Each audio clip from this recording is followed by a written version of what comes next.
Hello भाई, good morning all of you. I hope समस्त बोल रहे थे देन ମୁଁ ବି ଭଲ ଅଛି। ତ ଆଜି ହଉଛି ଓଡିଶା ବନ୍ଦ ଯୋଉଟା କି ଫକୀରମୋହନ କଲେଜରେ ଗୋଟେ ଯୋଉଟା କି ଲଜ୍ଜାଜନକ ଘଟଣା ଘଟି ଯାଇଛି। ତ ସେଥିପାଇଁ ଓଡିଶା ସାରା ବନ୍ଦ ହେଇଛି। ତ ଆଜ୍ଞା ଆପଣ ମାନଙ୍କୁ ମୋର ଗୋଟେ କଥା ରହିବ ଯେ ସେ ଯେତେବେଳେ ତା ମରିବା ପୂର୍ବରୁ ସେ ଯେତେ ପ୍ରକାର ସେ କମ୍ପ୍ଲେନ କରିଥିଲେ, ଲେଟର ମାଧ୍ୟମରେ କିଛି ପ୍ରିନ୍ସିପାଲ କୁ ମଧ୍ୟ ଜଣେଇଥିଲେ, କୌଣସି ପ୍ରଶାସନ କିମ୍ବା କୌଣସି ପ୍ରିନ୍ସିପାଲ କିମ୍ବା କୌଣସି ଲେକ୍ଚର ମାନେ ବି ତ ଧ୍ୟାନ ଦେଉନଥିଲେ।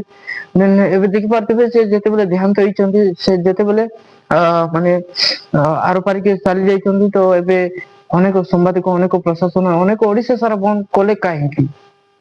ତ ଆଉ ଗୋଟେ କଥା ମଧ୍ୟ, ଯେମିତି କି ଆପଣ ମାନେ ଜାଣିଥିବେ ଯେ ଓଡିଶା ସରକାର ଯୋଉ ମୋହନ ସରକାର କୁହାଯାଇଛି, ତାଙ୍କେ ଏବେ ତାଙ୍କର ଦେହାନ୍ତ ହେଲା ପରେ ତାଙ୍କ ବାପା ମାଙ୍କୁ 20 ଲକ୍ଷ ମାନେ ପଇସା ଦେବା ପାଇଁ କହିଛନ୍ତି।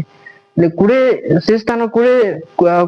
ଲକ୍ଷ ଦିଅନ୍ତୁ କି 20 କୋଟି ଦିଅନ୍ତୁ, ତାଙ୍କ ଜୀବନ ତ ଚାଲି ଯାଇଛନ୍ତି ବା ନିଜ ପ୍ରାଣ ବଳିକୁ ତ ହରେଇଛନ୍ତି, ଯୋଉଟା କି ଅମୂଲ୍ୟ ସମ୍ପଦ ବୋଲି କୁହାଯାଇଛି, ତ ହରି ଯାଇଛି।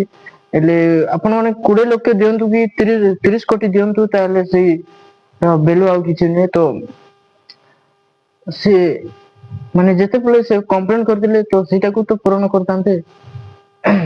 ତ ନିଶ୍ଚିତ ରୂପେ ସରକାରଙ୍କର ବହୁତ ବଡ ଭୁଲ ରହିଛି। ତ ଆଉ ପ୍ରଶାସନ ମଧ୍ୟ କିଛି ରିଆକ୍ସନ ନେଇନାହାନ୍ତି ଆଉ କୌଣସି ଆକ୍ସନ ମଧ୍ୟ ନେଇନାହାନ୍ତି। ତ ଆଜି ହଉଛି ଓଡିଶା ବନ୍ଦ। ଏଇ ଓଡିଶା ବନ୍ଦ କରାହେଇଛି ତ ଝିଅ ମାନଙ୍କୁ ବା ମହିଳା ମାନଙ୍କୁ, ଛାତ୍ରୀ ମାନଙ୍କୁ କିଛି ଭଲ ପ୍ରୋଟେକ୍ସନ ଦିଆଯାଉ ଓଡିଶାରେ, ଯେମିତିକି ସେମାନେ ଭଲରେ ରହିପାରିବେ ଏବଂ ସେମାନେ ଯେମିତିକି ସ୍ଵାଧୀନତାକୁ ଜାଣିପାରିବେ। ଥ୍ୟାଙ୍କ ୟୁ, ଧନ୍ୟବାଦ, ଜୟ ଜଗନ୍ନାଥ।